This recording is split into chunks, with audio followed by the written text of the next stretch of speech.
Welcome tonight, and thank you for coming.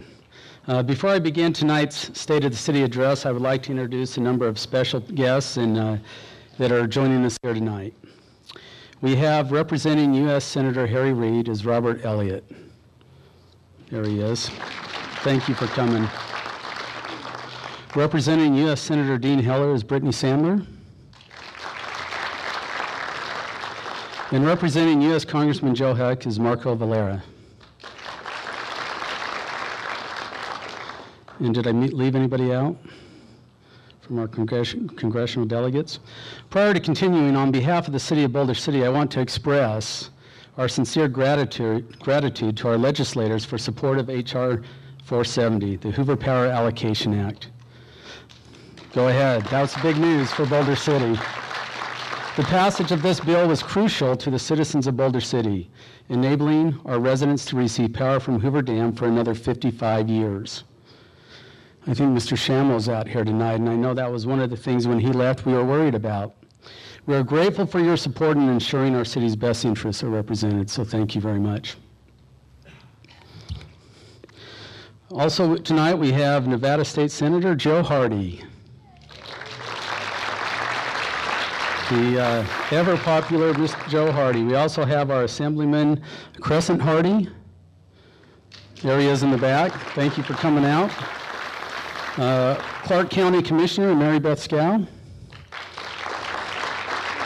Mary Beth Scow recently became our commissioner, and we look forward to working with her, so thank you. City of Henderson Mayor Andy Hafen. You know, I can't tell you, in a lot of the committees we're on, I follow Andy, and the pulpits are always this high. And so tonight's nice. I've got it down where it should be. And I don't know if Mayor Sherry Buck is here. Okay. Boulder City Municipal Court Judge Victor Miller.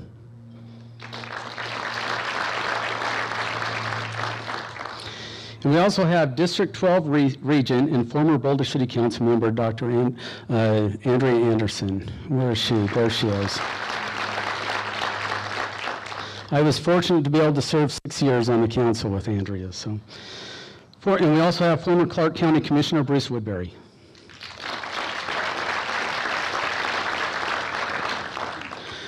Also former Boulder City Mayor Bob Ferrero.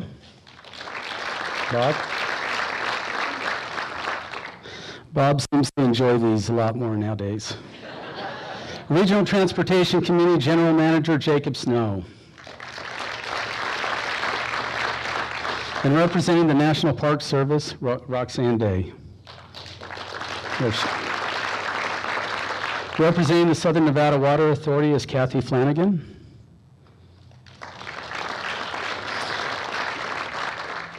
Also, we have representing the Las Vegas Convention and Visitors Authority, Legal Counsel Luke Pushnig.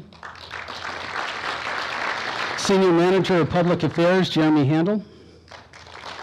And Senior Manager of Regional Sales, Meg McDaniel. And do we have representatives from Nellis Air Force Base? Oh, I'm sorry I missed you. We have Major Maylee Allison.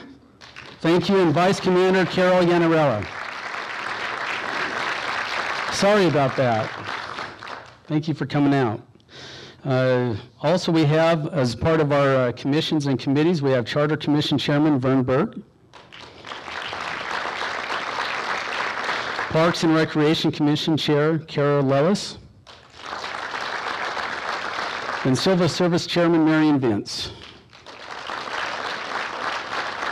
And also our Planning Commission Chairman Jim Gianosa. Hopefully I haven't missed anybody. But thank you for coming out. Ladies and gentlemen, my fellow council members and city staff, invited guests, and fellow residents of Boulder City, good evening. It is my honor and my privilege to once again be with you tonight to discuss the state of our city. It is my hope that in the next few minutes I'll be able to share with you my vision for Boulder City, to help you review with me all we have accomplished and examine carefully the challenges we face and look forward with you to all that 2012 has to offer. Let me begin by recognizing the efforts of the good men and women who sit beside me tonight. Mayor Pro Tem Cam Walker, serves on the Boulder City Community Educational Advisory Board, the Las Vegas Convention and Visitors Authority Board, the Nevada Development Authority, and the Southern Nevada Regional Planning Coalition, and on the Clark County Debt Management Committee. Thank you, Kim.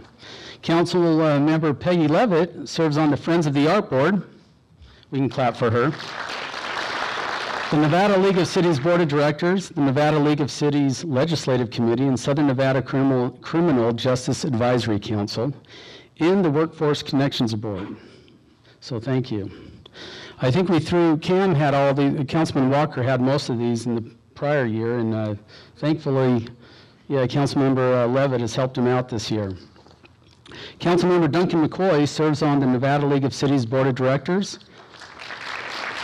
the Nevada League of Cities Legislative Committee, and the Southern Nevada Water Authority Board. And Councilmember Rodney Woodbury serves on the Southern Nevada District Board of Health and the Clark County School District Oversight Panel. And as your mayor, I am honored to serve on the Civilian Military Council, Executive Board, the Regional Flood Control, and on the Regional Transportation Committee. Having our elected officials participate in these boards and community coalitions is important. It allows us to build relationships, safeguard our interests, and look for ways Boulder City can participate in regional decision making. Now, there are definitely days when being an elected official can feel a bit like this. But by and large, serving Boulder City is an honor. Let me say here on a personal note how grateful I am for these fine people who serve Boulder City. I sincerely appreciate their willingness to focus on important issues, maintain a professional demeanor, and work productively with our city staff. Some have noted that our recent city council meetings are not as exciting as they once were. But if that means we're no longer a bi-weekly reality show, I'm fine with that. In addition, our capable city manager, Vicki Mays, and several other key staff are here. And we thank them for their continued dedication and efforts on behalf of our community. I also appreciate the efforts of Roger Hall and Brock Armentrout for helping me set up for this meeting tonight.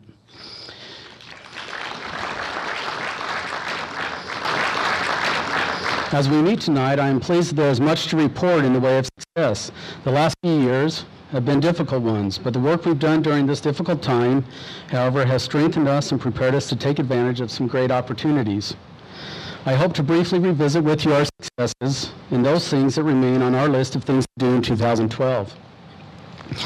Although Boulder City is best known as the home of Hoover Dam because it began as a construction camp for dam workers in the 30s, it is quickly becoming known for our solar energy development.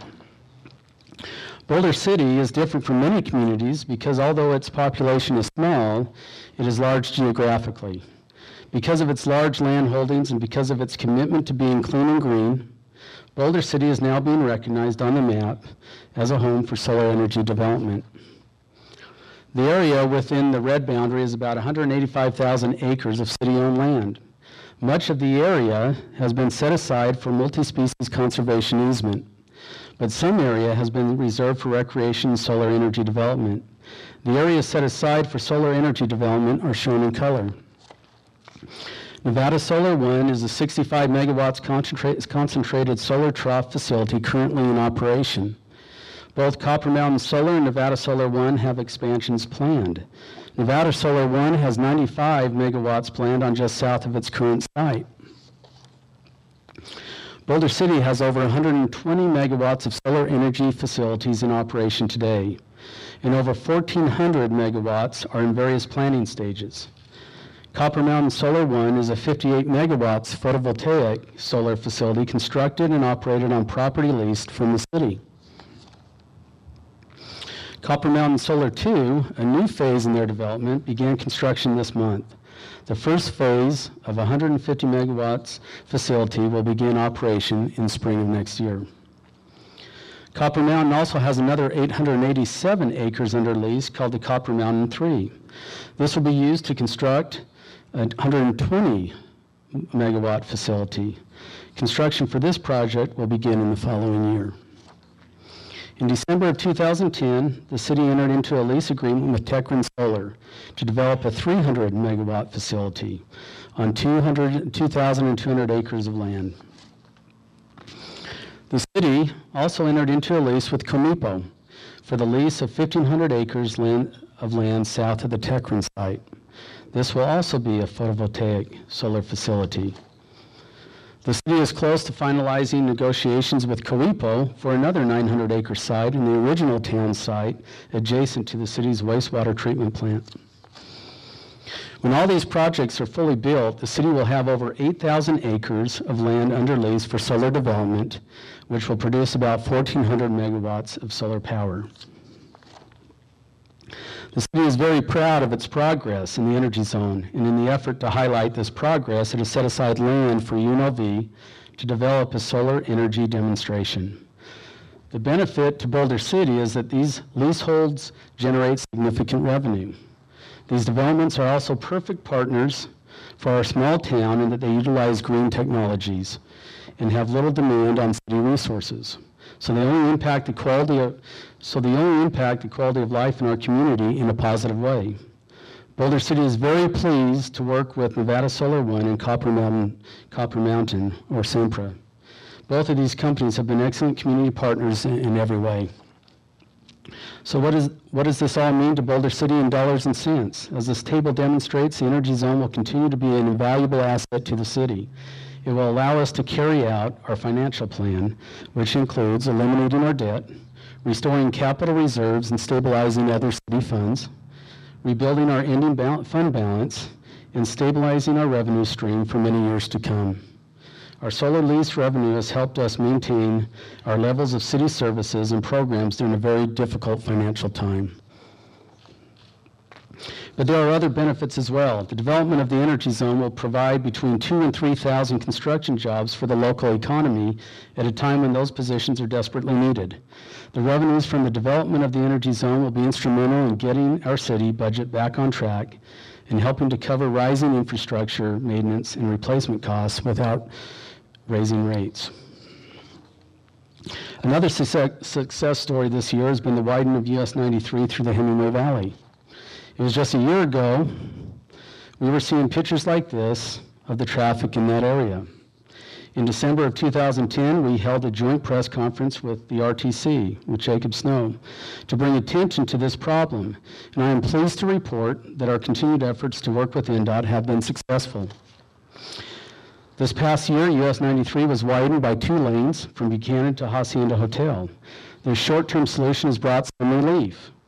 But as our recent traffic backups over the holiday showed us, the only viable long-term way to address this problem will be the construction of Interstate 11, a highway that connects Phoenix to Las Vegas, which includes the bypass around Boulder City. Some have said we need to give up on the bypass. I strongly disagree. Now would be a very bad time to jump ship. Now is not the time to let up. Though traffic has improved, it is still significant enough to warrant the bypass. Last year, a bill was approved in the 2011 legislative session to keep the Boulder City Bypass project moving. Senator Joe Hardy should be thanked by all of us for his miraculous ability to resurrect the toll road legislation in the final hours of the state legislature.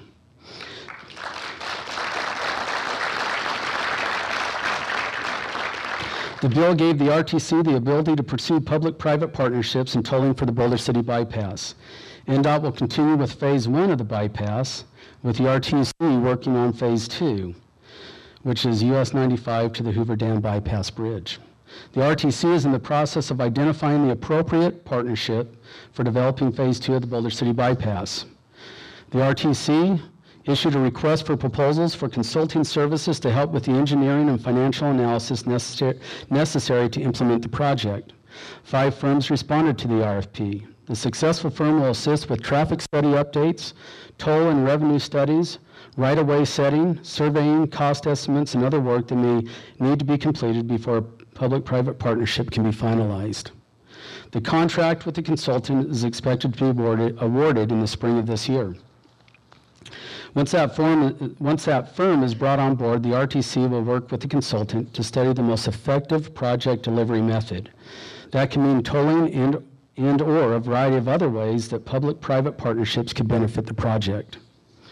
Finding the right fit for a public-private partnership will take some time.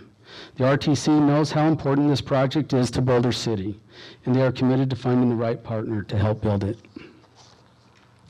Plans slowly continue to move forward for the development of a deepwater shipping port in Baja California that I discussed in last year's State of the City address. This will mean, when completed, each year thousands of cargo ships laden with goods from around the globe will dock and unload their cargo there. That cargo will then be loaded into perhaps thousands of trucks, many of which will enter the United States, come through Phoenix and on through Boulder City to service the western states. 70% of the transportation of goods in the U.S. is done by trucks. The temporary relief we've received from the widening of a small stretch of highway through Boulder City will not be adequate to handle this kind of interstate commerce. Again, this is a burden our small community should not have to bear alone, and we need to find a real solution to our future traffic issues now. That real solution is Interstate 11. On July 28, 2011, the Board of Health approved the city's application to expand the 10-acre permit to the actual footprint of buried waste, which is 60 acres. Prior to this permitting process, we were quickly running out of capacity for the city's landfill. Without a new permit, we would have been required to close our current landfill and open a new site, the cost of which would have been extremely high and perhaps even out of our reach. This expansion provides Boulder City with available space for landfill operations estimated through the year 2054. With the implementation of the improvements to the city's recycling program currently being discussed by the City Council, this date could extend much further into the future. As a result of more stringent guidelines enacted by the Southern Nevada Health District, the operation plan for the recycling center in Boulder City was updated. Special thanks goes to Rodney Woodbury, Councilman Woodbury, for his guidance of this process and his role on the Health District Board, which was key to making this possible. And to our Public Works Director, Scott Hansen, for his diligent efforts, and to Steve Kalish of Boulder City Disposal for his assistance with the permitting. Let me end this portion of tonight's speech with a discussion of the city's financial plan. Although the city's revenue snapshot may not be as healthy as it was prior to 2008, 2011 marked the first time in 3 years that the city's budget projections were on target with actual results. Over the past year, both the general fund and utility fund balances increased. The general fund balance on June 30th, 2011 was about $600,000 more than was anticipated in the budget. The stabilization of the general fund and the slight rebound of the fund balance can be attributed to continued reduction in expenses, stabilization of consolidated tax revenue, new solar lease revenue, and increased property tax revenue. Although expenses were reduced, there were only minor adjustments to service levels in the city, and no programs or services have been eliminated. The increase in revenue combined with general cost cutting allowed the city to increase its general fund balance to about $2.8 million at the close of last year, exceeding all of our expectations. This is important because our general fund reserves remain very low and leave the city very vulnerable to any revenue or expense fluctuations in the future. On the utility fund side, the electric division saw an income increase of $1.3 million, primarily due to the past year's rate increase. Operating expenses were stable and overall net income increased from $2.3 million in the prior fiscal year to $3.7 million last fiscal year. The City Council has been utilizing increased lease income to reduce debt in both the utility fund and general fund. There has also been a strong emphasis on reestablishing reserves in the utility fund, which were eliminated when the golf course was constructed. The city adopted its financial plan in April of 2011, and the plan's focus is debt reduction, restoration of capital funding, and building and rebuilding reserves. In this year's budget, $500,000 has been set aside in the utility fund for rate stabilization, and $500,000 was set aside for long-term capital reserves. The budget that the city has adopted for this year reflects this financial plan. It allocates $2.3 million of utility fund reserves and $500,000 of capital improvement funds to pay down debt on the third intake, as our current agreement with the Southern Nevada Water Authority requires. In this year alone, $2.8 million will be paid towards this overall debt of $13 million. $775 of new lease revenues have been allocated toward accelerated debt payments for the Boulder Creek Golf Course. In addition, $750,000 was allocated toward general fund capital needs. In past years, our financial outlook has been rather daunting, an uphill battle. In the future, things look a little brighter. The financial plan calls for the reduction of the utility fund transfer to the general fund, which when combined with accelerated debt reduction will help the city stabilize utility rates. This past year and this year has been a time for rebuilding. Although the downturn was a fast, slippery slope, rebuilding is a slow, methodical process. Rebuilding of the city's finances will take careful planning, time, and commitment, but I believe Boulder City is taking the right steps in rebuilding its financial future. Over the past several minutes, we focused on what's been accomplished during 2011, and I'm sure you've noticed that many of those accomplishments are really milestones on the way to larger goals. The city recently held a workshop on recycling for a new citywide recycling program. Staff has researched many existing programs, and we believe we have the appropriate framework for Boulder City's future recycling plan. Boulder City is in the process of construction for the roadway improvements for Nevada Way, from Buchanan Boulevard to Wyoming Street. The design includes complete pavement removal, new sewer and new water mains, new water services, streetscape improvements, including landscaping, streetlights, signage, and medians. Also included in the design are bike lanes, decorative intersection paving, and an artistic archway, bus turnouts, and ADA accessibility improvements. Construction is anticipated to be completed early this summer. The City Council and staff will be reviewing the utility infrastructure needs. Many portions of our existing electrical infrastructure are in need of upgrade and repair to bring it into compliance with current standards and provide reliable service. By setting up the electrical capital improvements plan, we hope to minimize power outages and interruptions in the future. The city is now in the process of developing a strategic plan.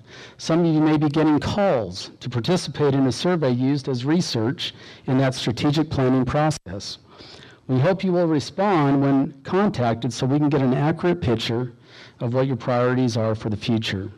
The plan will be used both as a planning and budget tool to guide decisions for Boulder City. The City Council and staff will continue to be busy implementing the financial plan. Truly, the future is promising for Boulder City. 2011 brought challenges, but even in the midst of those challenges, we enjoyed the blessings and benefits of the city. Throughout the community, individuals, organizations, and businesses and city staff made great efforts to preserve our quality of life, and in many cases, we've done more with less. Public safety is a priority that remains at the forefront of our efforts as a city. The men and women who serve our community are skilled and dedicated, and we are grateful for the services they provide. We are pleased to provide additional tools for them to do their job this year, especially Truck 121, a new ladder truck which will be placed in service next week. In 2011, we also purchased 2 new ambulances to replace aging equipment. Those will be placed in service by July of this year. During 2011, our fire department responded to more than 2,000 emergency calls, and more than 1,700 of those calls were for emergency medical services. Their average response time on those calls was under 8 minutes. According to the chief, their greatest accomplishment this year was actually their defeat of the police department in their annual softball game during National Night Out. It was a victory a long time in coming, which made it even that much more meaningful. And Chief Nicholson, I better not get a ticket from the other chief for including that slide in here. Our police department once again provided exemplary service in 2011. While Boulder City's police officers do a superb job of protecting our residents, their success in making Boulder City one of the safest cities in Nevada would not be possible without their strong partnership with the community. According to the FBI's Uniform Crime Reports from 2006 through 2010, crime in our city has dropped significantly. Violent crimes, which include murder, rape, robbery, and aggravated assault, dropped by 26%. Property crimes, which include burglary, theft, and motor vehicle theft, also dropped dramatically and are now 53% of what they were 5 years ago. Our low crime rate is particularly impressive when one realizes that we are situated within 25 miles of Las Vegas, a city with a worldwide reputation for anything goes. The following items are an important snapshot of the service provided by our police department. I can't see the slide, so I'm not quite sure, Chief, what they're laughing at. I do want you to pay attention to this next statistic, though. During the road widening construction of US 93 in the summer and fall of 2011, a total of 554 truck drivers were cited for driving on the roadway during the times when they were prohibited. Those citations generated over $100,000 in revenue for the city. So, Chief, great job to the police department. If you could only win a softball game now. I did offer that the city council would play his infield for this next year, didn't I? So that probably won't help you much. Dispatchers received over 54,000 phone calls in our dispatch center, resulting in their dispatching police and our rescue to over 37,000 calls for service. Our 2 animal control officers responded to almost 4,500 calls for service. Our 14 part-time officers provided over 5,000 hours of patrol time, and some of that time was spent providing security at our landfill in our city council meetings. Our police auxiliary volunteers provided invaluable service to the police department. In 2011, our auxiliaries provided over 2,000 hours of free service to the Boulder City Police Department. The services and facilities offered by our Parks and Recreation Department contribute greatly to what we term quality of life in our community. Though their budgets have been heavily affected in recent years, they have still provided quality programs and facilities for us to use and enjoy. This has included improvements to the pool and racquetball complex and providing hundreds of recreation and sports classes and programs that many of our residents use. As I mentioned before, our Public Works Department will be heavily involved this year in the improvements to be made along Nevada Way. It was another busy year for Public Works, despite or perhaps because of having to improvise because of budget cuts in previous years.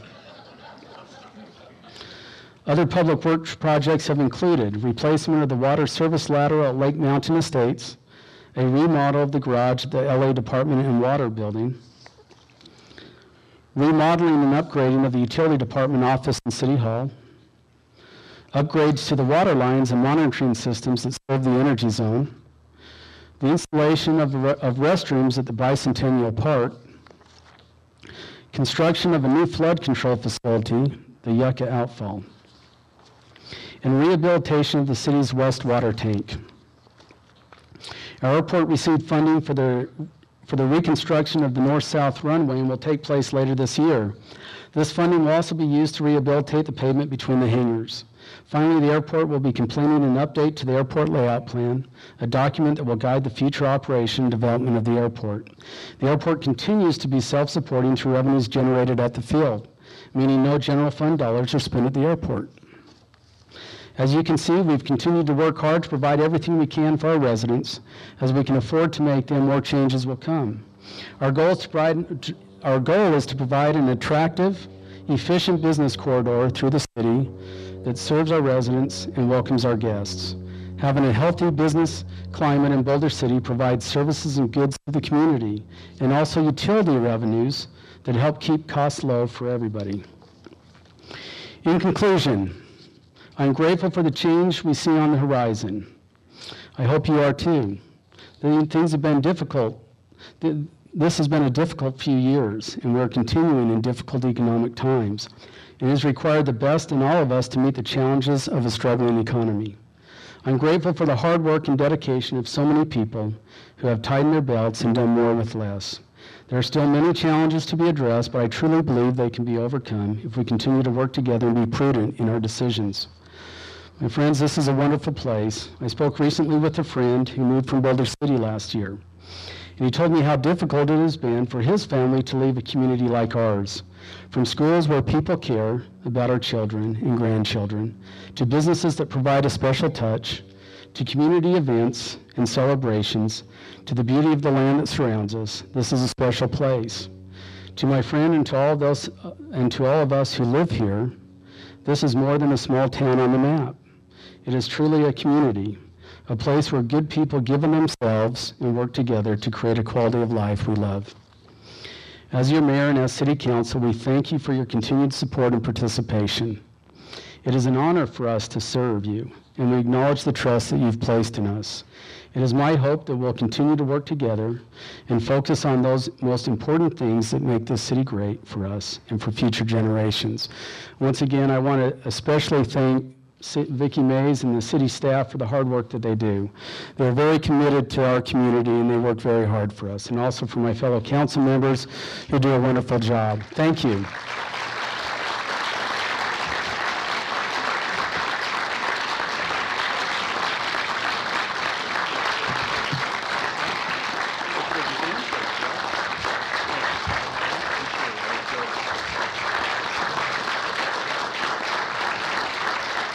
Thank you. That's plenty of applause. And we really appreciate you coming out tonight. Thank you.